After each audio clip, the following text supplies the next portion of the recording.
भगवत चरणों के दर्शन की, भगवत चरणों की प्राप्ति की इच्छा कैसे जगेगी? बोले भगवत चरित्रों के श्रवण करने से। विदुर जी ने सृष्टि के विषय में पूछा। महर्षि मैत्रेय कहते हैं सृष्टि के आदि में भगवान नारायण ने अपने नाभि से कमल को प्रकट किया। कमल के ऊपर उन्होंने ब्रह्मा जी को प्रकट किया। ब्रह्मा जी महाराज ने मन से 4 ऋषियों की उत्पत्ति की, सनक, सनंदन, सनातन और सनत कुमार। ब्रह्मा जी ने कहा कि तुम पहले तपस्या करो और चारों फिर सृष्टि का विस्तार करो। सनकादि ऋषियों ने हाथ जोड़े और कहा पिताजी हमारा नाम ही है सनक, सनंदन, सनातन, सनत कुमार।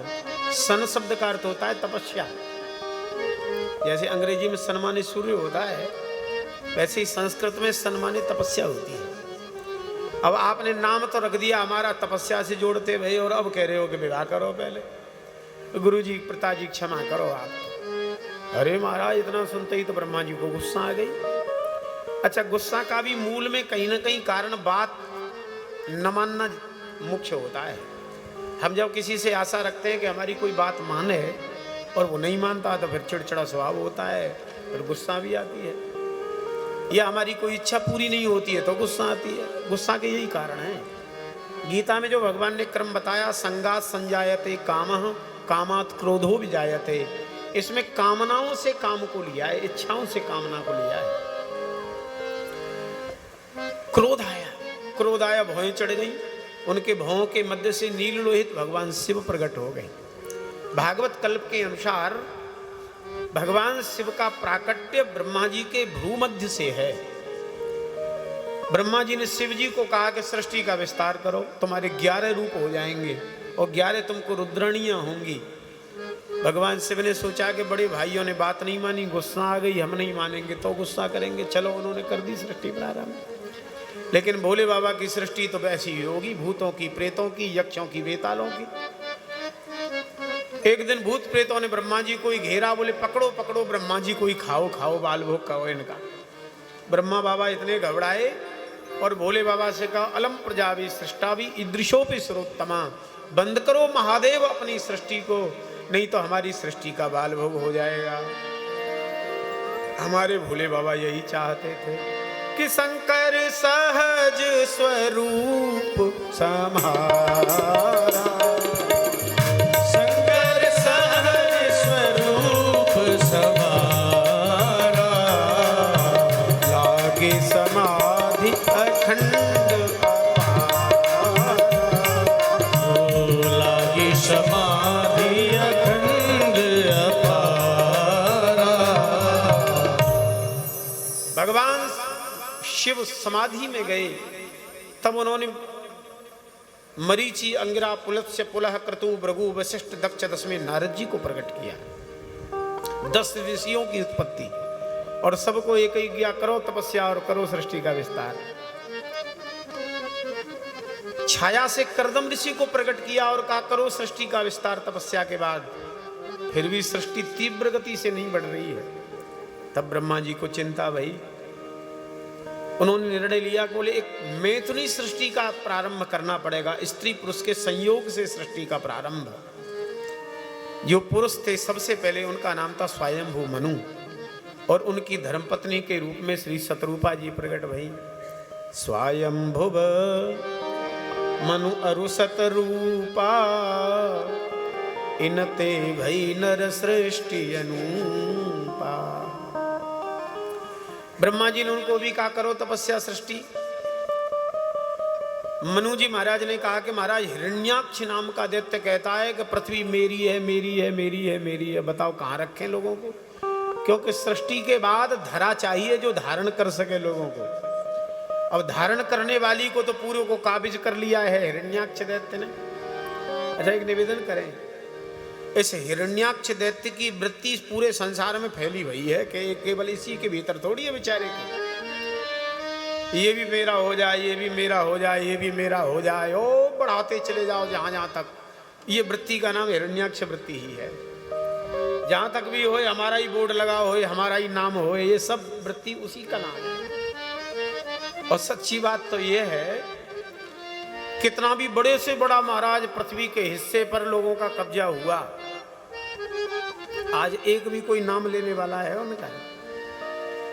गोस्वामी जी ने तो लिखा है, सहस्वाहु दस बदन आदि नृप बचेन काल बलीते, हम कहे धन धाम समारे, अंत चले उठ रीते, मन पछतई है अवसर बीते।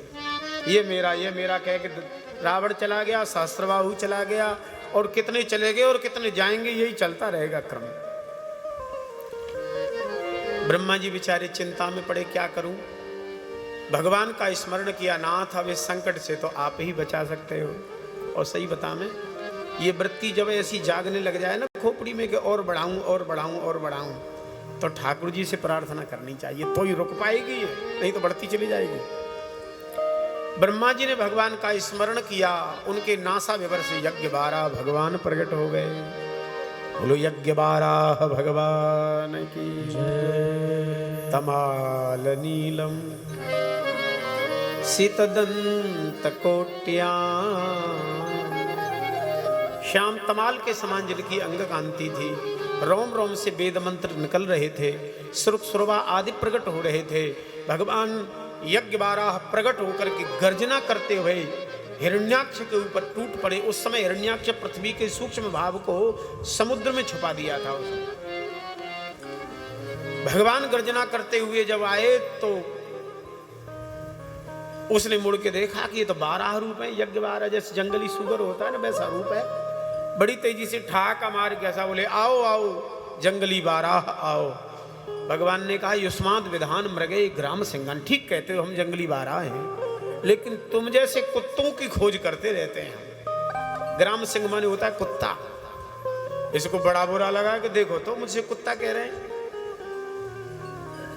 ग्राम सिंह कुत्ते को क्यों कहते हैं? एक कहावत है, बोले अपने यहाँ तो अपने घर में तो कुत्ता भी शेर हो जाता है और उसका नाम रख देते हैं शेरू। अब तुम शेरू नाम रख दो, बाघाजी नाम रख दो, वो रहेगा तो कुत्ता ही। भगवान से युद्ध हुआ है, भगवान ने एक मुक्का लगाया खोपड़ी में, इसका खोपड़ी फटी और उसका प्राणांत हो गया। परीक्षित महाराज ने सुखदेव जी से पूछा और विदुर जी महाराज ने महर्षि मैत्रेय से पूछा, महाराज ऐसा कौन था ये प्रतापी पुरुष जिसके लिए भगवान को अवतार लेना पड़ा?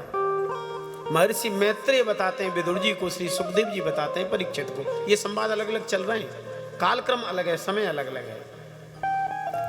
सुखदेव भगवान कहते हैं, परीक्षित ये भगवान के पार्षद थे, जय और विजय। एक बार लक्ष्मी को शंका हो गई, बोले मेरे पति मेरे प्रियतम श्री हरि बड़े कोमल हैं।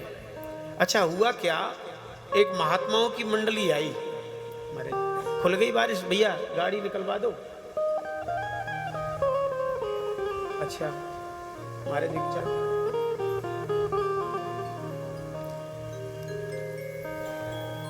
लक्ष्मी मैया की शंका को दूर करने के लिए भगवान ने जय विजय से कहा, मेरी छाती पे गदा का प्रहार करो। बोले ये सेवा नहीं होगी, जाओ दरवाजे पे खड़े हो जाओ। उधर सनकादि भगवान का भगवान ने आकर्षण किया, सनकादि को भीतर आने से जय विजय ने रोक दिया। सनकादि ने 3 जन्म तक असुर होने का साप दे दिया। साप लगते ही भगवान भीतर से बाहर आ गए और सनकादियों से कहा, महाराज ये मेरे सेवक हैं, सेवक गलती करे तो स्वामी उसका अधिकारी होता है, दंड का भृत्यापराधे सर्वत्र स्वामिनो दंड इष्यते, इसलिए मुझे दंड दे करके कृपा करो। महाराज मेरे सेवकों से जो अपराध हुआ। बेचारे जय विजय रुदन कर रहे थे, हाय हाय बताओ भगवान से वियोग हो जाएगा। भगवान ने कहा, जय विजय क्यों दुखी हो रहे हो, ये जो कुछ हुआ है सब मेरी इच्छा से ही हुआ है।